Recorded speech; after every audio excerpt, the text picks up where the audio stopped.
Good morning, everyone. Welcome to College Dunia.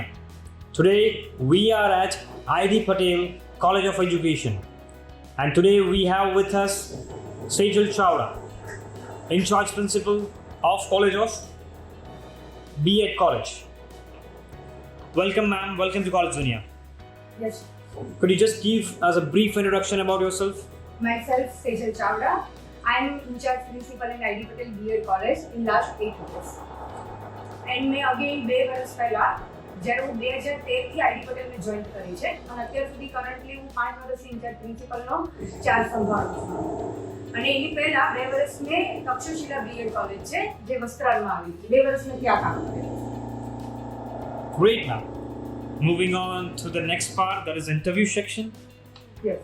Okay, I would like to ask, how does your curriculum ensure the best practice of industry? B.Ed કોલેજના અભ્યાસક્રમ જે NCERT માન્ય હોય છે એને રાખીને ગુજરાત યુનિવર્સિટીએ પૂરો સિલેબસ બનાવેલો છે, જેનો અમલ કેવી રીતે કરવો એ દરેક કોલેજની પોતપોતાની એક આગવી રીત હોય છે, જેની અંદર અમારી કોલેજ થિયરી કરતાં પ્રેક્ટિકલને વધારે ઇમ્પોર્ટન્સ આપે છે, કારણ કે પ્રેક્ટિકલ એ જ ઇમ્પોર્ટન્સ છે. B.Ed કોલેજનો મેઇન એ શું છે કે બેસ્ટમાં બેસ્ટ ટીચર એ બહાર પાડે. થિયરી કરતાં પ્રેક્ટિકલ જેટલું વધારે નોલેજ સ્ટુડન્ટ્સમાં હશે એ સારા એવા બેસ્ટ ટીચર્સ બની શકશે. એટલે અમે એ લોકોને ગવર્મેન્ટ જોબની સાથે સાથે એસએફસી કે કોર્પોરેટ જગતની અંદર પણ એ વધારેમાં વધારે સફળ થઈ શકે એવી અમારી કોલેજનો એક મોટો ઇતિહાસ છે અને જે અત્યાર સુધીમાં સારામાં સારી રીતે સફળ પણ થયું છે. Moving on to the next questions. Any insight into how your college could be more welcoming to students of different races or economic backgrounds?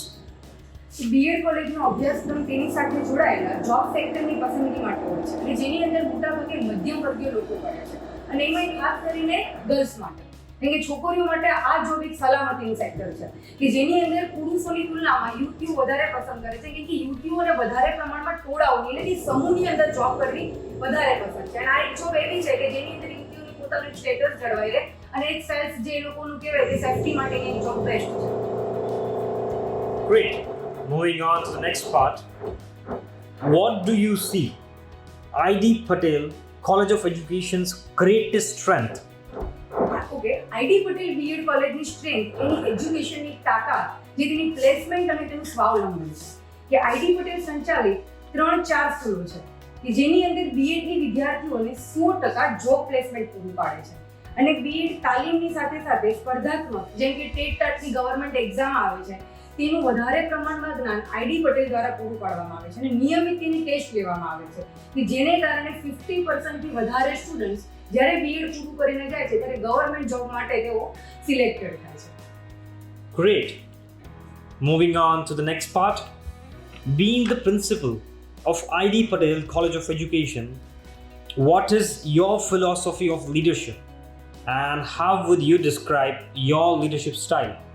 Okay, ID Patel B.Ed college staff દ્વારા નહીં પરંતુ વિદ્યાર્થીઓને સંચાલિત B.Ed કોલેજ છે કે જેમાં વિદ્યાર્થીઓની શક્તિ અને ક્ષમતાઓને વધારે પ્રમાણમાં તેના સ્કિલના આધારે ડિવાઈડ કરવામાં આવે છે, જેથી કરીને ભવિષ્યમાં ટીચિંગની અંદર તેમને શૈક્ષણિક નેતા બનવાનું પણ એક કાર્ય પૂરું પાડવામાં આવે છે. Great. Moving on to the next question. Yes. Any suggestions you would like to give to the current youth and aspiring students? Okay, જેમ કે કહેવાય છે ને કે ઘટમાં ઘોડા થન ગને અને આતમ વિંજે પામ, એ યુક્તિનો આજનો યુથ સાર્થક કરે છે કે આઈડી પટેલ B.Edના જે યુવાનો પોતે રોજગારી મેળવવાની સાથે સાથે અન્યને રોજગારી પણ આપી શકે તેવા આઈટીસી કિંગ મેકર બની શકે તેવા યુવાનોને અમારી કોલેજની અંદર વધારે પ્રમાણમાં અભ્યર્થના કે મીન્સ કે એને મોટિવેશન આપવામાં આવે છે. Great. Thank you, ma'am. Thank you for having us here. Okay. Have a nice day.